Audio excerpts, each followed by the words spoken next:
कहिले हम तोहा के देखिले हम चांद लागे लकम। दिलवा पे ऐसन जादू चला दिहला, भईनी बेकाबू बेचैनी बढ़ा दिहला। नींद में रहनी पिया न जाने कहिया से, आके सपनवा में काहे जगा दिहला।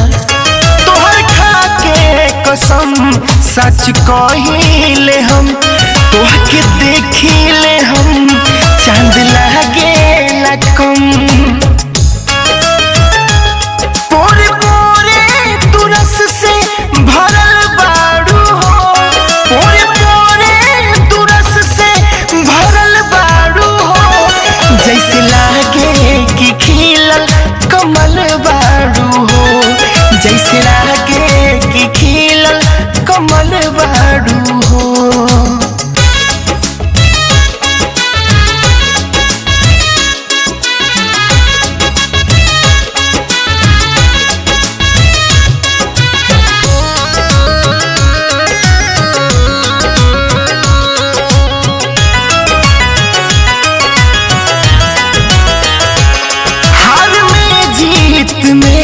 शायरी गीत में तू बसल बाड़ू हो मनवा के प्रीत में।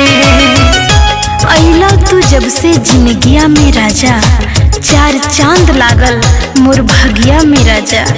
अब कुछ हो ना चाही हमरा के रब से, पा गईनी जन्नत बसा के अखिया में राजा। हार में जीत में शायरी गीत में तू बसल बाड़ू हो मनवा के प्रीत में।